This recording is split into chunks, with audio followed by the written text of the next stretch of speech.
కూర్చున్నావా? కాలమే వెను తిరగనిది, ఇవ్వదు నువ్వు అడిగినది.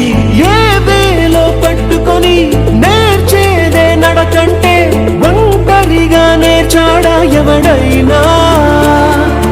ఓ సాయం అందుకొని సాగేదే బ్రతుకంటే ఒంటరిగా బ్రతికాడా ఎవడైనా? పదుగురు మెచ్చిన ఈ ఆనందం నీ ఒక్కడిదైనా? నిన్ను గెలిపించిన